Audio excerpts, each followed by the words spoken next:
I'm Brittany Lewis with Forbes Breaking News. Senator John Cornyn spoke on the Senate floor Tuesday about his recent trip to Europe.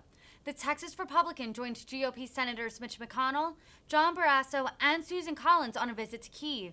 There, they met with Ukrainian President Zelensky. The Republican delegation also met with leaders of Finland and Sweden in Helsinki as those countries seek to join NATO. Take a listen to his speech.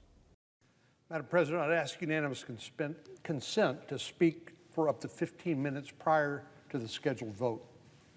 Without objection. Thank you, Madam President. Well, as has been reported in the news, despite our efforts to keep word of our travel somewhat under wraps before it was accomplished, this last weekend, Senator Collins, Senator Barrasso, and I had the honor of traveling to Ukraine with Senator McConnell on a trip where we visited not only President Zelensky in the presidential palace, but also visited two of what we hope will be the next members of the North Atlantic Treaty Organization, namely Sweden and Finland. As we all know, it's been nearly 3 months now since Russia invaded Ukraine. There's no telling what President Putin expected. Perhaps he expected to be able to occupy Ukraine without firing a shot. But the fact is that the Ukrainians' spirit and will to defend their country remains unbroken and undaunted, and Putin's plans have failed and failed miserably. We saw this firsthand when we had a chance to visit Kyiv this weekend. Before the invasion, Kyiv was a cultural, religious, and economic hub for a great country of Ukraine.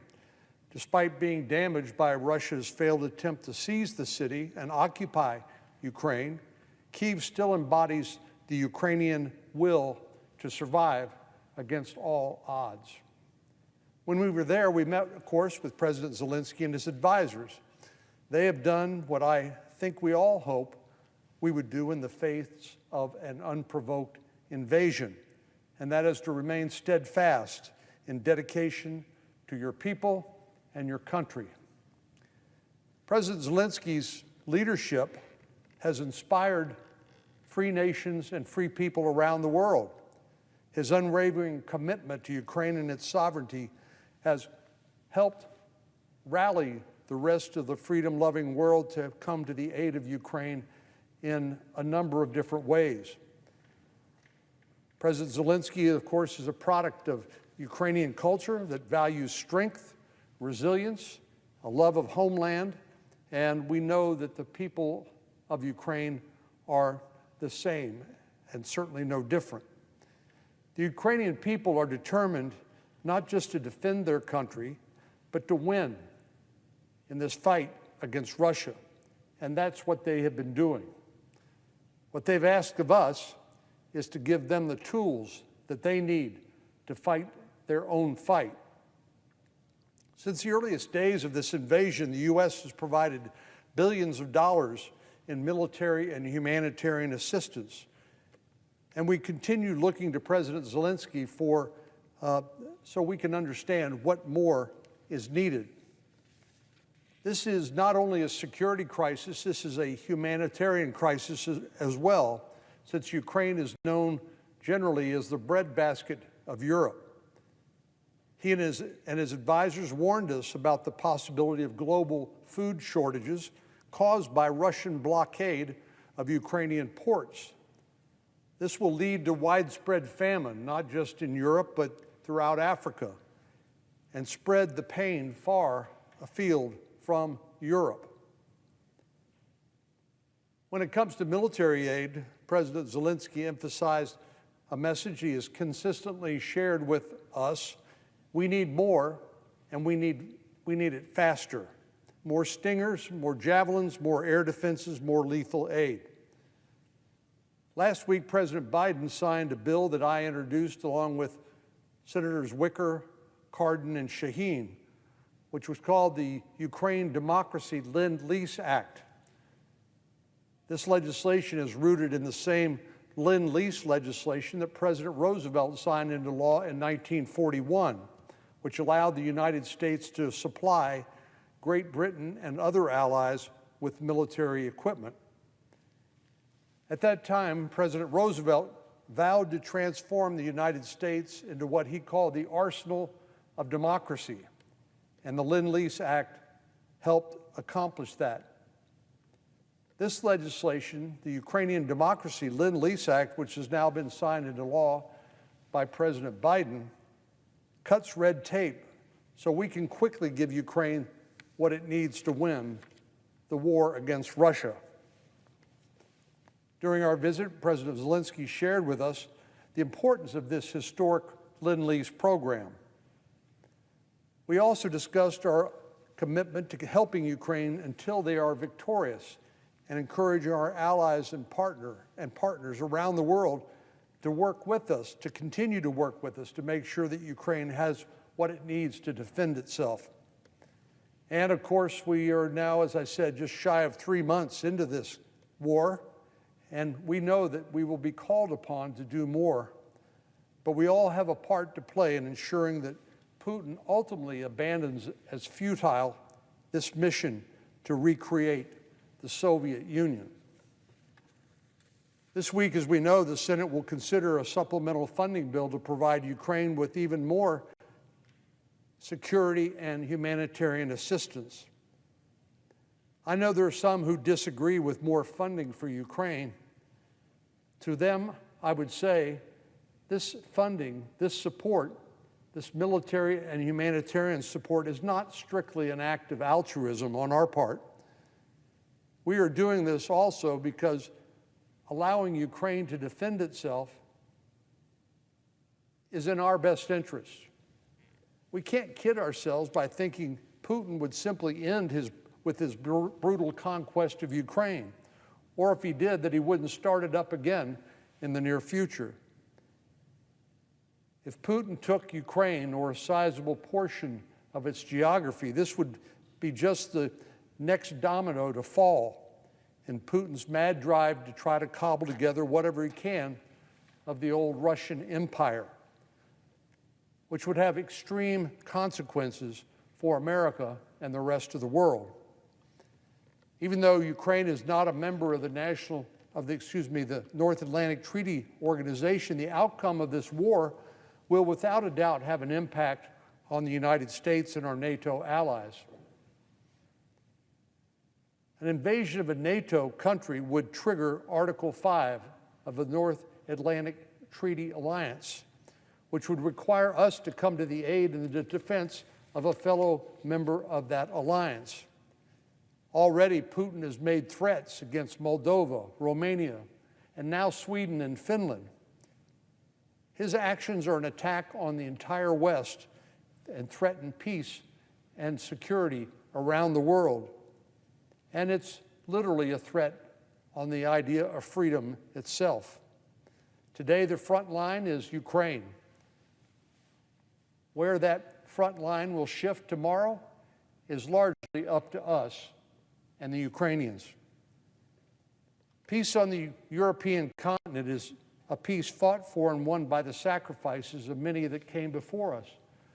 Obviously, we have experienced an unprecedented period of peace and prosperity around the world following the Second World War, because having experienced 2 world wars on the same continent over a period of 40 or 50 years, anybody in their right mind would look for a way to try to resist and reduce the likelihood of another war in Europe during our lifetime. And it was because of the sacrifices of our parents and grandparents that we have had this, what Bob Gates, the former Secretary of Defense, has called a holiday from history. Most of us have grown up knowing nothing but the peace and prosperity bought with the contributions and sacrifices of our parents and grandparents. But we now have our own responsibility, not only to our communities, to our families, and to our nation, to act in the face of this aggression. We have to contribute our part to the preservation of freedom and democracy around the world by helping Ukraine defend its freedom and its democracy. Of course, our support for Ukraine has costs, but every position will entail a cost. Of course, in this situation, the cost of the United States doing nothing, of simply turning over this democracy and our security and our economy to Putin, well, that's greater than any cost that could come by a supplemental appropriation that the United States Congress might make to assist Ukraine. We know that world wars have been started by lesser actions. And we must do everything we can to prevent this contagion from spreading beyond its current boundaries. So what's at stake here is greater than the future of any one nation. The security of Europe is in question. The reach of Russia's aspirations to reestablish its former empire are as well. And we know that there are global repercussions, however we choose to respond. Of course, other adversaries of the United States are watching to see what we do. China, Iran, and North Korea are looking for any sign of weakness that would permit them to take advantage of that weakness to do something similar to what Putin is doing. And we cannot show these authoritarian governments or their leaders any weakness that might encourage them to replicate Putin's unprovoked aggression. While abroad, as I said, we visited with the leadership of Finland and Sweden at a pivotal and historic time for them. Both countries have historically been non-aligned with any warring power, but they realize the imminent threat that this invasion of Ukraine, what that means to them and their safety and their security. Both countries are now in the process of applying for membership in the North Atlantic Treaty Organization, and I'm pleased to see that they will move forward with that decision and are, as I speak, adding them to this alliance, which has produced the longest unbroken period of peace and security of any treaty that the United States has been a part to. Their participation will give the United States crucial partners in Scandinavia and in the high north and in the Arctic region, and it will nearly double the land border Russia shares with NATO countries. You know, it's ironic that Putin said one reason he invaded Ukraine is he did not want Ukraine to become part of NATO. He didn't want NATO on his border. Well, thanks to his missteps and miscalculation, now he will find Finland with an 830-mile border, a member of NATO, and on the Russian border, exactly what he said he hoped to avoid. Now, I applaud the parliaments of both Sweden and Finland for breaking with their long-standing provision of neutrality in order to serve the best interests of their people and to contribute to the collective security of Europe.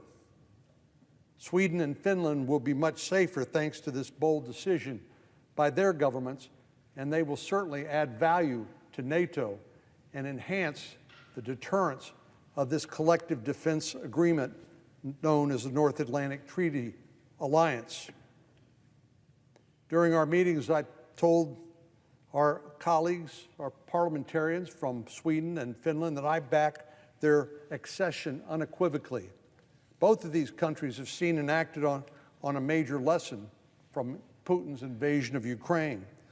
Putin does not honor internationally agreed upon borders, no matter what the cost. Sweden and Finland both have robust, well-resourced militaries, and I look forward, as one senator, to welcoming them into NATO, and I hope all of our colleagues will agree with that when the time comes. I'm grateful to Leader McConnell for putting together this past weekend's trip. I found it enormously educational, and I think it sent a great message, not only to President Zelensky and the Ukrainian people, that we will continue to support them, whether it's with lethal aid or humanitarian assistance. And likewise, I think it sent a message to our impending additions to NATO, Sweden and Finland, that we will support their addition to NATO when the time comes here in the United States Senate. Lastly, I want to share a message from Ukraine. President Zelensky asked us, as representatives of our various states and the American people, to convey to the American people his personal thanks and gratitude for supporting them during this existential fight with Russia. We in turn thanked President Zelensky for showing the world what one country and one inspired leader can do to rally the cause of freedom and democracy and non-aggression around the world.